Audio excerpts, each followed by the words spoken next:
In 1969, John Wayne finally won his Oscar, and it took a 14-year-old girl to make it happen. True Grit brought together legendary Hollywood stars and rising actors who were quietly reshaping art and cinema, and the lives they lived away from that frontier are worth every second. Most are gone now. Here's are gone now. Jeremy Slate played Emmett Quincy, a member of Ned Pepper's gang, joining the set at 43 as Western veteran. He worked his way through beach party flicks and biker movies earlier in the decade, eventually toward the harder-edged genre work that suited him best. His marriage to actress Melody Patterson, famous as Wrangler Jane from F Troop, became one of the most publicized Hollywood pairings of the 1960s. Two Western actors whose careers ran along similar tracks during those same years. The marriage eventually ended in divorce, a chapter he moved through without much public chatter. He kept working, making television guest appearances, and taking supporting movie roles over the study industry presence that valued what he brought to the table without requiring him to be anything else. Jeremy Slate passed away on July 22,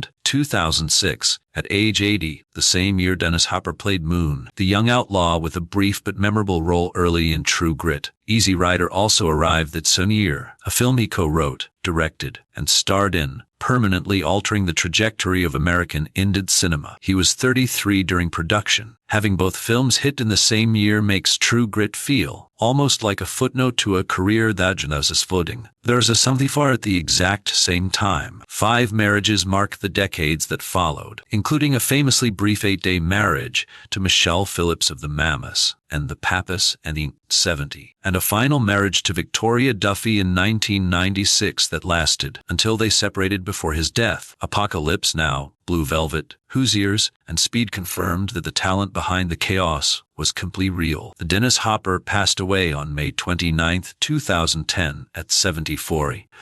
Robert Duvall from Prostate 38, when he played Ned Pepper, the outlaw leader whose cold intelligence gave the film a villain truly worthy of the forces lined of Gaza. He had already filmed The Rain People for Francis Ford Coppola, standing on the edge of a decade when The Godfather and Apocalypse Now, a body of work across a concentrated stretch of major American cinema that only a handful of perform a match. His personal life went through several marriages before he wed Argentine actress Luciana Pedrazas, a partnership that brought him real happiness in his later years.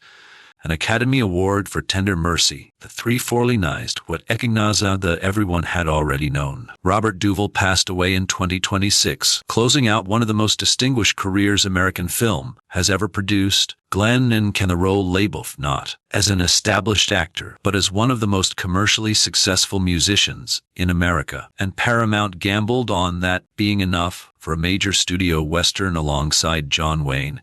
He was 33. Jerungstone Kadachan, Cowboy, Wichita Lineman, and Gentle on My Mind were already part of a catalog that made him a country music legend, completely independent of Hollywood. 4 marriages shaped his life, with his stormy relationship with Tanya Tucker in the early night headlines before he married Keen Woolen in 1982, a partnership that held strong through the most difficult chapter of his life. A public Alzheimer's diagnosis in 2011 led to a farewell tour and a documentary disease, Tracheostomy his family was widely praised for. Glenn Campbell passed away on August 8, 2017 at 81. 30 years of defining the American Western, over 140 films, and not a single competitive Academy Award. John Wayne had carried the genre on his back since Stagecoach in 1939, and it took Rooster Cogburn, a one-eyed, hard-drinking, morally flexible marshal who spends half the film fighting a teenage girl's certainty, and the other half to finally win that Oscar. He was 62 during production. 3 marriages shaped his life, to Josephine Sayans, Esperanza Bauer, and finally Parlett in 1954, with whom he had 3 children. The lung cancer managed since and 64 returned with full force in his final years. John Wayne passed away on June 11,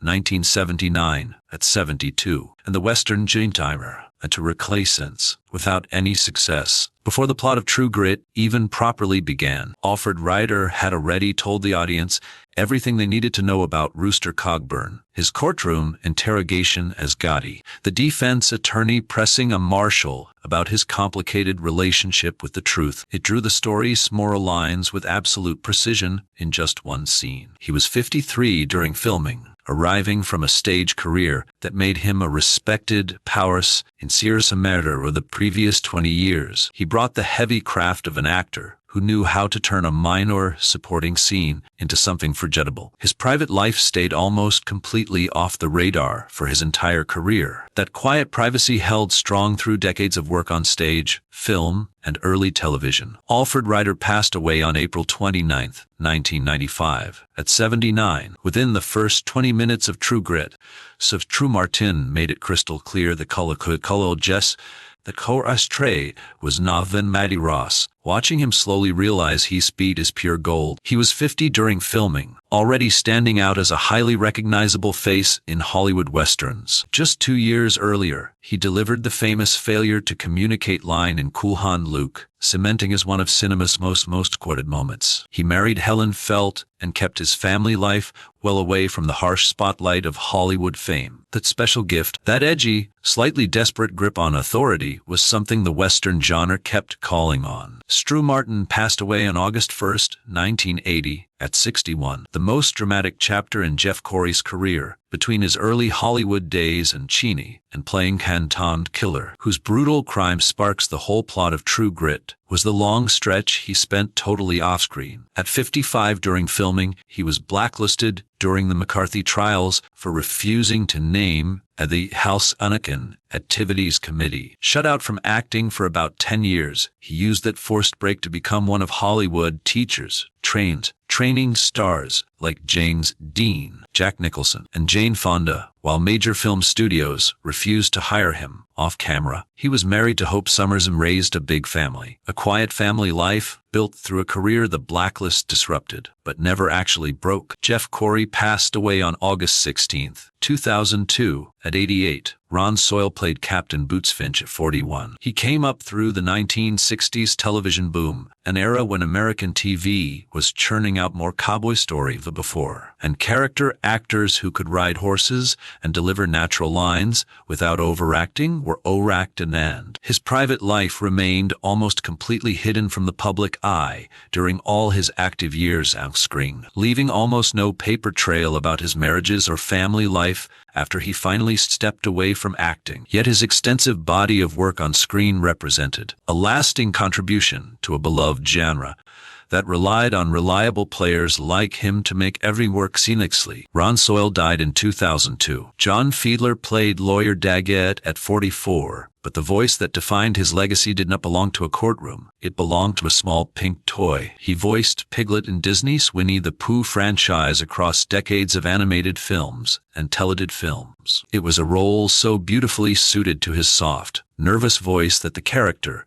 and the act completely inseparable over time. His earlier turn in 12 Angry Men alongside Henry Fonda stood as perhaps his most serious dramatic role on film, delivering a powerhouse jury room performance that held against Hollywood legends. He was married with kids, keeping his private life entirely free from tabloid gossip during his death to thoseness. John Fiedler passed away on June 25, 2005 at 80. James Westerfield brought real weight to Judge Parker at 56. He played him with the natural presence of a big man who knew how courtrooms worked, projecting total command of the room. His impressive film career included a role in On the Waterfront, putting him in the cast of one of the most famous American films of the 1950s. Even as a character actor, he steadily built his career across gritty crime dramas, and character-driven films over 20 years, maintaining a busy career without ever landing the changled role that changes in the actor's life forever. He raised a family, keeping his personal life quiet and secure through years of major Hollywood changes. James Westerfield passed away in 1971, just 2 years after True Grit hit theaters.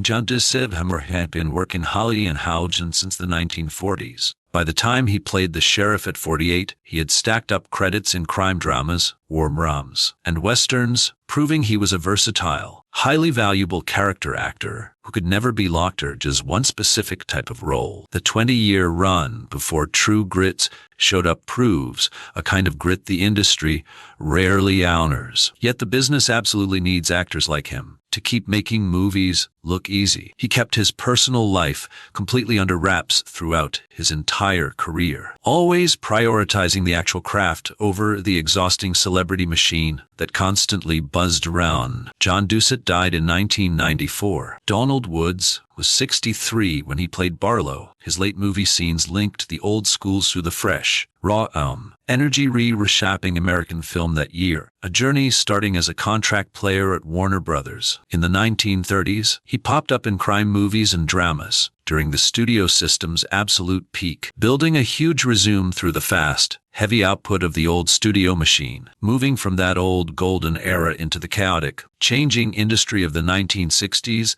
was a transition that very few actors of his age managed to survive, which makes his role in a huge 1969 Western a real masterclass in adapting the twos. He raised a family quietly, keeping his personal life far from the spotlight. Donald Woods passed away in 1998. Meanwhile, 22-year-old Kim Darby was at an early age. She stood toe-to-toe with John Wayne as Maddie Ross, the incredibly stubborn girl from Yell County, for justice never wavered for a single second. Today, she is 78 years old and one of the last living members of the cast. Her personal life included a few marriages, notably one to actor James Stacey that ended right before a terrible 1973 motorcycle crash wrecked his career. She kept acting on TV and in occasional movies long after True Grit wrapped. Even though she never landed another project quite that massive again, she remained deeply dedicated to the acting craft that first made her a household name. Over 50 years later, this classic still captures new audiences, and she remains our direct dialect. Edith Atwater was 58 when she played Mrs. Floyd, having already built a stellar reputation, mostly on the theater stage, marking her as a serious dramatic actor rather than a product of the flashy, says Hollywood machine running alongside her career. Her T-roles through the 1950s and 60s proved she could move between theater and film effortlessly, treating both at same level, respect and artistic dedication. She kept her private life almost entirely out of the press, focusing entirely on the craft instead of chasing fame or playing the Hollywood gossip game. Edith Atwater died in 1986, leaving behind a 50-year legacy on the American stage and screen. Meanwhile, Carlos Rivas played Dirty Duvall, one of Ned Pepper's outlaws, at age 44, carving out a path in a Hollywood era that severely limited Latino actors, regardless of how talented actually were. He had landed roles in classics like The King and I back in 1956, plus several TTCs I wrote the next few.